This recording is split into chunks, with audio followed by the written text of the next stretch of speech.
नमस्कार साथियों, आशा करता हूं कि आप स्वस्थ होंगे और खुशहाल भी होंगे। मित्रों, अभी का जो समय चल रहा है ये मिलावट का दौर है, ये सबको पता है।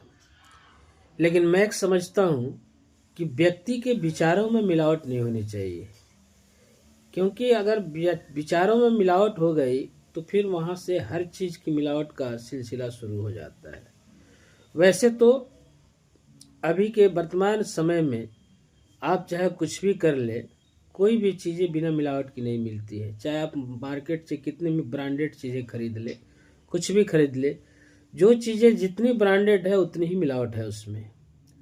और मैं समझता हूँ कि आने वाले 10 से 15 सालों में मनुष्य का इस जीवन में जीना बहुत ही मुश्किल होगा, बहुत ही डिफ़िकल्ट होगा।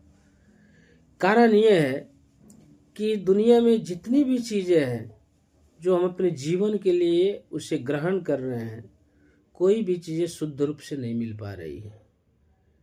कोई भी खाद्यान्न हो, कोई भी भोजन हो, चाहे सब्जी हो, तेल हो, घी हो, मक्खन हो, कुछ भी हो, यहाँ तक कि दवाओं में भी मिलावट हो रही है, जो मानव सभ्यता के लिए शुभ संकेत नहीं है।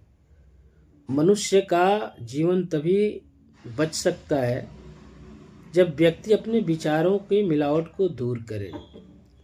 यदि व्यक्ति अपने विचारों को शुद्ध रखेगा तो वहीं से हर चीज़ें सही मिलनी शुरू हो जाएगी। लेकिन विडंबना ये है कि हम अपने विचारों को शुद्ध रखना नहीं चाहते, और उसका परिणाम यह है कि इस संसार में जो भी चीज़ें मिल रही है अभी के दौर में, सारी चीज़ों में मिलावट है। और मिलावट जो है हमारे जीवन के लिए बहुत ही घातक है, क्योंकि ये शरीर जो है शुद्ध रूप से शुद्ध भोजन, शुद्ध वस्त्र और शुद्ध विचार का जो है यह संगम है, और इसी पर यह चलता है।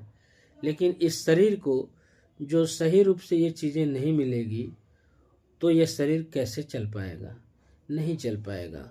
आने वाले कुछ वर्षों में, 10 से 15 वर्षों में, यदि मनुष्य ने इस पर नियंत्रण नहीं किया, मिलावट के दौर से आगे नहीं निकल पाया, शुद्धता का ध्यान नहीं रखा, तो मानव जीवन जो है इतिहास में एक काला अध्याय की तरह ही रह जाएगा। इसलिए इस पर विचार करने की ज़रूरत है। मित्रों, मैं समय समय पर सोशल मीडिया के माध्यम से जो समाज में ज्वलंत मुद्दे हैं उसको हमेशा आपके समक्ष रखता हूँ, ताकि आप जागृत रहें, आप जागरूक रहें